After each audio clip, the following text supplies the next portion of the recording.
Vladmir, a PM on Photo Story, lead PM on Photo Story product. So this is essentially a Photo Story team, core team that did this product from V1 to V3. Wow. And why don't we? So, Mehul, I'm a dev lead on Photo Story team. Started with Photo Story from V1 to V3.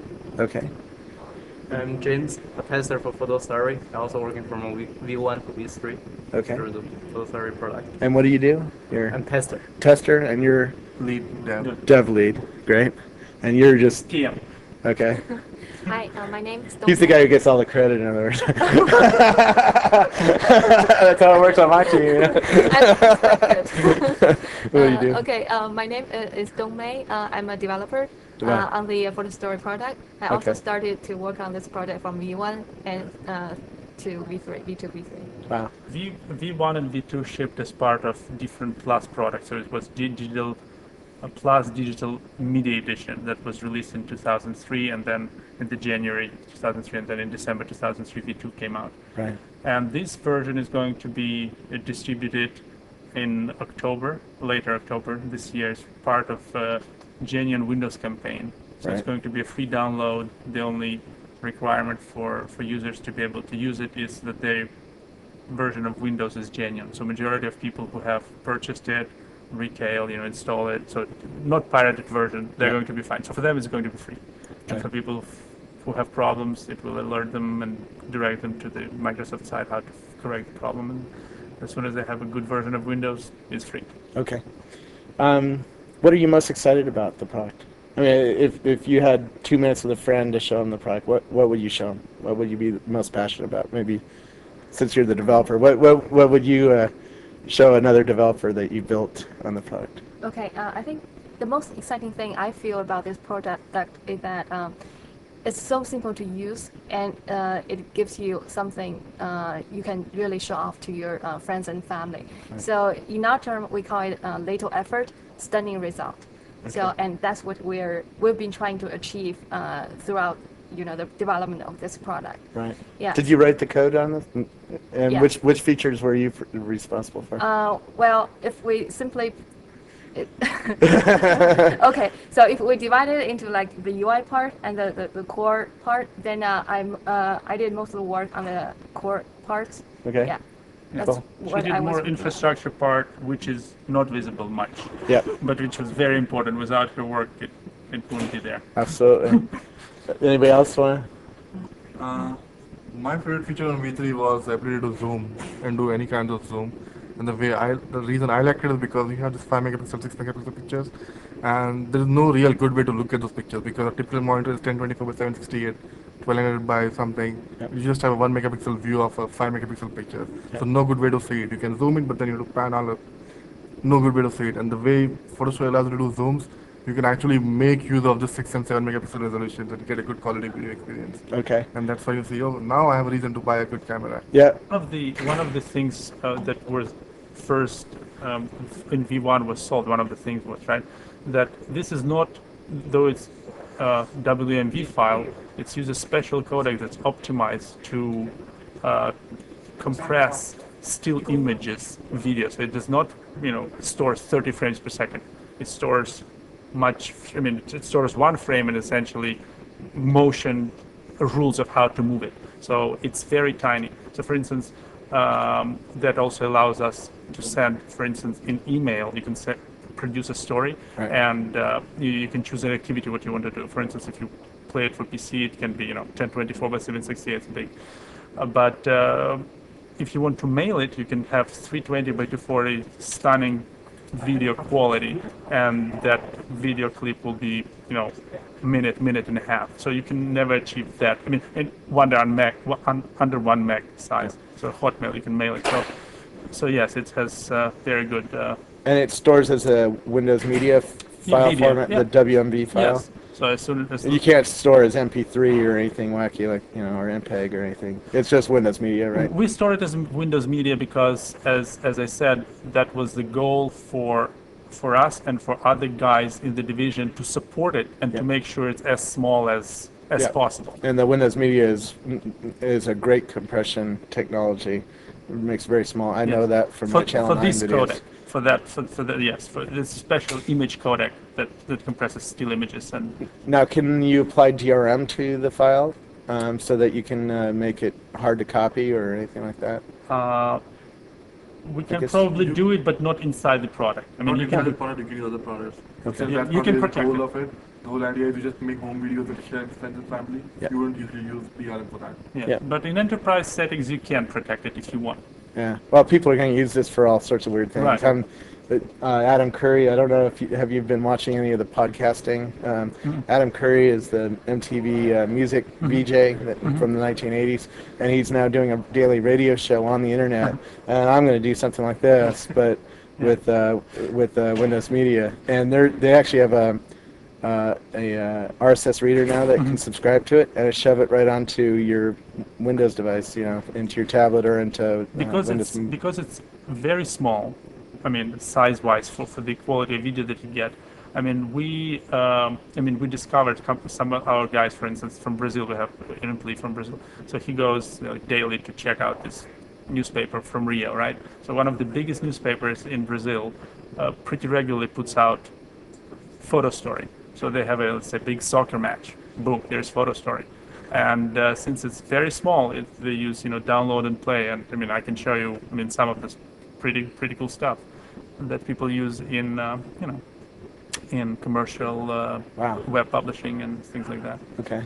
Is there a website for Photo Story to Yes, go and check out more? It says www.microsoft.com/photostory. Photo Story. But Okay. this at this point, this website talks about Photo Story 2, Yep. which is part of DME. So to get it, you have to buy it. You can download a small trial version, which is quite limited capabilities, especially compared to V3. But come October, you can get this for nothing. So. Do any of you guys weblog or keep a blog, and are you going to start pointing to all the cool photo stories that you see? Actually, on the Photostory 2 website, there are tons of Photostory 2 content which built by different people. There are great contents like the Scooby-Doo 2 demo and the Halo 2 demo and some other cool stuff. So, And the check team does folder. maintain an internal website where we collect some videos given to us by people within the company that they developed, and we find something interesting, we just archive it there. We just haven't published it outside because of copyright reasons. But we use it to showcase the product within the team. Cool. Well, I'll definitely be looking for some cool ones to put on my blog. I love this kind of content. I saw at the product fair some of the content that you're going to show me. Right. It's just stunning what people are doing with it. What else do I need to know about it? So another thing, so what excites us about it, right? So this is V3, and after V1, we had very good coverage in the press and PC Mag and different PC-related publications, and people people were very happy with results, how easy it is. But we got pretty clear feedback that from especially from high-end users like PC power users. They called it one review called it our V2 version like a brain dead gem. Yeah. Okay, and it's just a list of things that they would love to have. And the good thing, a very exciting thing that we can essentially say that we hit on the head just like 99% of them. Did it again with very small team. Yeah. So it was, for majority of dev process, it was these two guys, me and James, and then later in the year we got some help. But essentially, it's a core team, and it's a much more rounded product right now. You can do basic editing within the product. You can do much more creative stuff because now, for instance, the duration, you can control both duration of the photo motion and the transition between photos up to tenths of a second. Yeah. So you can create variety of content from very long transitions when pictures are morphing into from painting into the photograph into the music style, like MTV style, like very high paced clips. And some actually users really want to do some funky stuff. For example, we had users who said, I have a piece of music which has this real bang at 3 minutes 10 seconds. How do I make this picture appear exactly at that point? So they wanted to really synchronize music and the video to get the real effect that they wanted. Yeah. And this tool is not really meant for that. This is professional kind of use. Yeah. And to allow it's still that achievable. and still make it easy Yeah. to use Yeah. was a challenge for V3. So for us, it was still to make it very, very easy. So for instance, one of the biggest kind of praises that I've heard about it, let's say for Microsoft Crowd, right?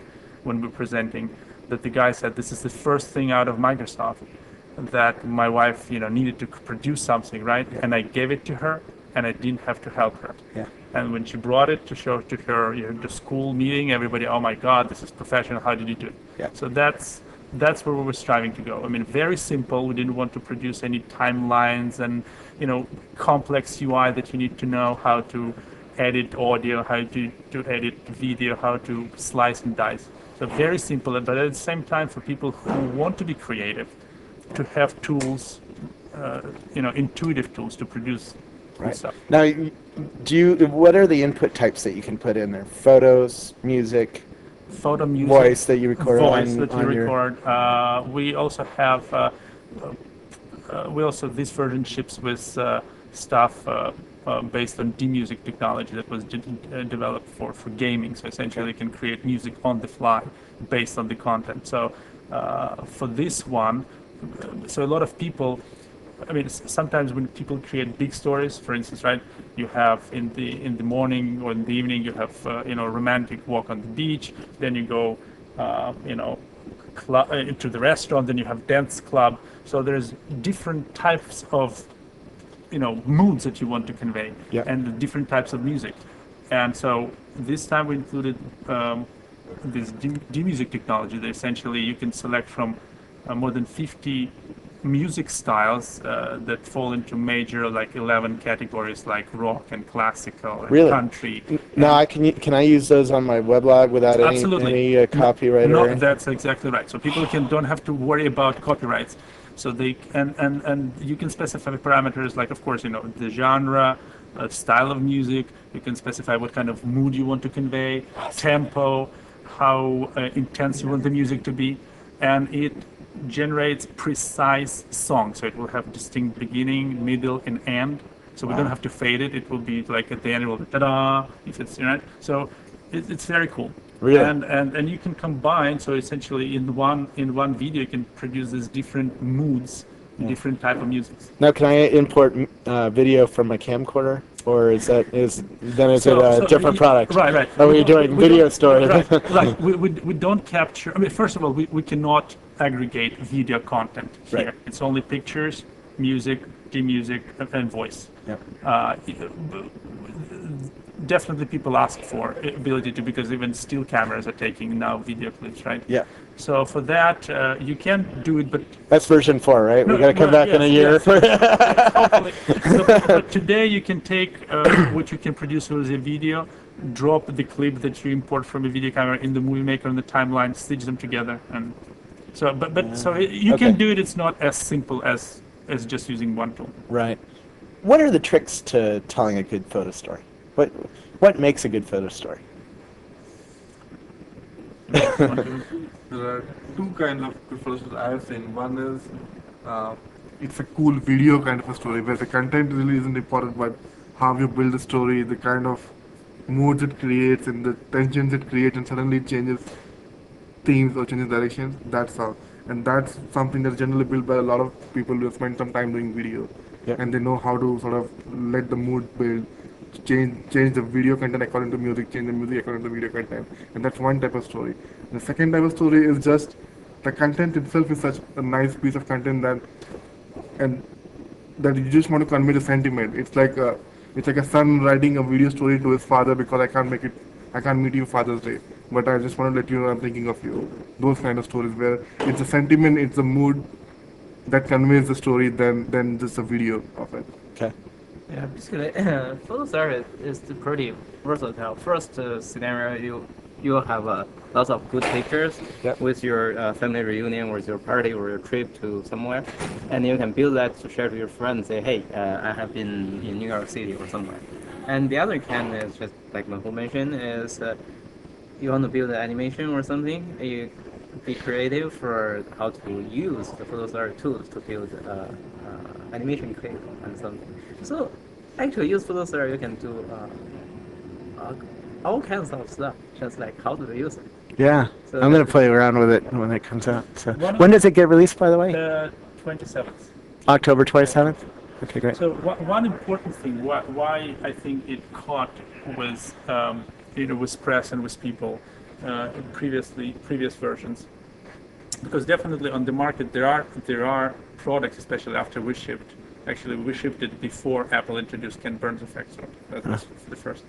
But after we shipped, there's definitely people who try to do similar things. But I think what is pretty unique about this is that if you want to produce something fast, right, you just collect your pictures, you arrange them in the order, and the application figures out how to show them in an aesthetically pleasing way automatically. So essentially, you don't need to do anything, right? In most programs, you have to take each picture, figure out how do I want to move it, so the next picture looks good. So it's a lot of smarts that went there already that knows how to move this picture and then how to move the next picture, so that you don't have to do this with your eyes, that with your eyes, right? So it's a lot of things there. And even the most demanding people who want to be very creative,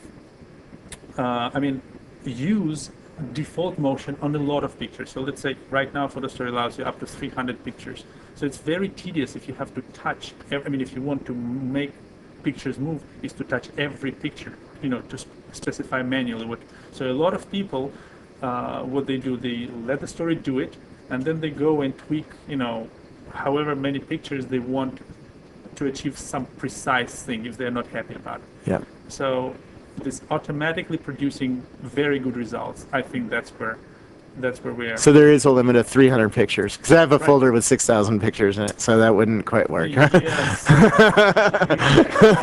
ask yourself the question, right? How long a video do you really want to watch? Right? 24 hours. The 24 hours of Robert's life.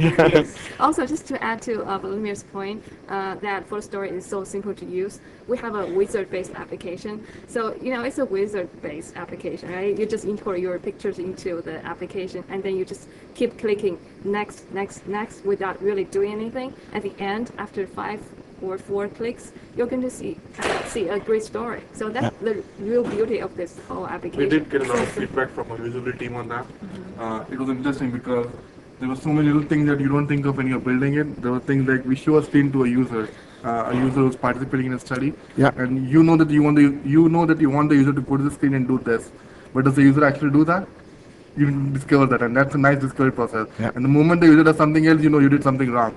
You designed it wrong. The user's attention is focusing to something else and not what you want him to do. So how do I now change the design? So the user, the first thing he does on the screen is what you want him to do. Right. Tell me a little bit about the user testing, about bringing people here to Microsoft, and tell me about the process that. Because I had another video that I'm going to play before yours that talks about the user process testing, and it would be interesting to see how you... We have usability labs, and we have a separate person who manages usability studies and arranges this kind of labs. We schedule studies twice or thrice throughout the product cycle. Once when we have a design ready, once when it's code complete, when it's ready to do some testing, once when we actually change something and want to test it again. So it's about twice or thrice throughout the product cycle of about a year. We schedule something about a month in advance, and the usability person arranges a couple of participants who are interested in coming by and doing the usability studies. And in return for participation, they actually get some free software from Microsoft. And that's what attracts them to come here. A study is typically for about an hour. We do something like we spend about 20 minutes just allowing the user to play with the app and see what he or she does, and just get their feedback and see whether the flow is right, whether they are getting what the application does really. And the next half an hour, we just give them a series of tasks and then see how the user performs those tasks. A task would be like, take 5 pictures from so-and-so folder and then make a story out of this using so-and-so music clip. Right. Let's see how the user can actually perform those tasks using the software. Or is he able to do it, or is he stuck somewhere and doesn't know how to proceed? Right. How does your product compare to Flickr? Have you guys compared it to Flickr at all? Do you know what Flickr is? No. Okay. You should check it out, because it's an online photo storytelling, but on web using Flash technology. So just to add to Yep. what Mehul says, right? So we also try to, we also work with usability, specialists early in the cycle, because some of the things, as we said, was important for us is to have it. For not professionals, to keep it very simple. Very often when we had an idea of how to achieve something, how to convey something, we'll just run to that person's office, grab her and whiteboard or discuss the idea and the other thing we prepare scripts. So when we want to test a particular idea, a particular approach, right? So we'll create a script that we want a user to perform, and through that we will gauge it. And so we will break our development. So for instance, on Photo Stories 3, the first thing was, which was new for Photo Stories 3, is all editing things. How they can crop and rotate and all this kind of stuff. So that was our our first usability. So we cleaned it up, so it's right, and then we moved to something more. So the next one was, for instance, the motion, customized motion, because it's a lot of complexity. It's a more complex thing. And another thing, based on what exactly we want to put through users as a particular moment in development process, we also ask for particular type of users. So for instance, there's this feature set that we want to, in this study, to cover is more for advanced users. Then we'll ask people who are, photo or video enthusiasts. If we, on the other hand, want, just a very novice user, we ask for people who are just new to computers and new to photos. And so that's how we derive the feedback. Yeah. What are some mistakes you see people making when they do their photo stories? In other words, how could they improve their photo stories? Well, one of these tricky thing about those usability studies, especially when you tell people what to do, right? One of the kind of biggest things for me is that people are not invested in producing something good, right? They're there for half an hour, and especially when you tell them what to do, well, they'll do it, but then it's sometimes very hard to figure out, whether they're getting it. Right. But when you give to people enough time and you give them their photos, their own photos, and tell them, just have fun, then you can start seeing that they're trying, I tried that with this different product, and oh yeah, this is cool. So the biggest problem, the errors that people do, especially when, I don't observe people who've been using Photo Story a lot, because people who've seen Photo Story a lot, I don't think they make errors. It's different approaches of creating a story. Some people just put them together and have something really fast. Sometimes they're painstakingly, controlling every pixel and want to make, complex motions. But novice users, for instance, sometimes they don't preview. So they will go through the whole thing, export without previewing, and then they have to return back and correct if they're not happy about something. But overall, since it's wizard, so we take it from each step, and it's all broken into very small digestible portions, people pretty much hit everything correctly. It's just the limit of your creativity and how much. Videos are videos which are created keeping in mind who the viewer is going to be, and those videos tend to be better videos, because there are some videos which are going to be 5-minute videos, but if you want to show it to your friend, are your friends really going to sit down and watch for 10 minutes, or do they want something that's just for 2 minutes and then just gets that? So it's that kind of a thing. Keeping in mind what the viewer is and what the viewer wants to see will tell you how we want to make your story. Yeah. There's not a developer API here, right? So developers can't build things on the outside? There is. Oh. Well, yeah, actually, Photo Story has a plugin architecture, which allows people to write different kinds of plugins, which makes use of the video Photo Story application creates and other images that user loads into the application, and also the project. Do we? No, not the project. Oh, just okay. So just the images and the video. What kinds of things would you expect to see developers do? Well, for example, you can write like CD or DVD burning plugins. Yeah. So essentially, after V1 and V2 development, there was so much interest from different groups at Microsoft and other and third-party ISPs. Oh, can we do this? Can we do that? So we have a very small group. So we're bottlenecks. So if they want, okay, can we burn from it? Can you integrate with the servers that uploads it to this web sharing thing, right? Yeah. So we couldn't. So we decided, okay, we'll build a thing at the end of the authoring process, and as a plugin architecture. Then you register your plugin, and then you can we'll give you photos and we'll give you video, and then this third-party piece can do whatever. Right. So for instance, all our activities right now, like emailing or saving for Pocket PC, and so are all implemented like plugins. So the plugins that people have been working on is, for instance, create VCD or DVD burning plugin, web sharing. There's a bunch of things that people. So, for instance, some of the ideas that people suggested to have a universal transcoding plugin, because, for instance, we do. So all output from us is WMV, and it's WMV.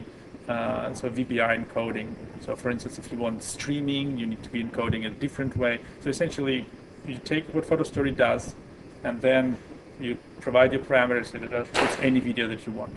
Right? So those kind of things are possible for developers to do. Okay. The other good example was for instance, to create a CD for sharing purposes, right? You can, of course, burn PhotoStory on it, but what people find that if you give it to a device user, though it has a CD with a WMV file on it, people stick it in.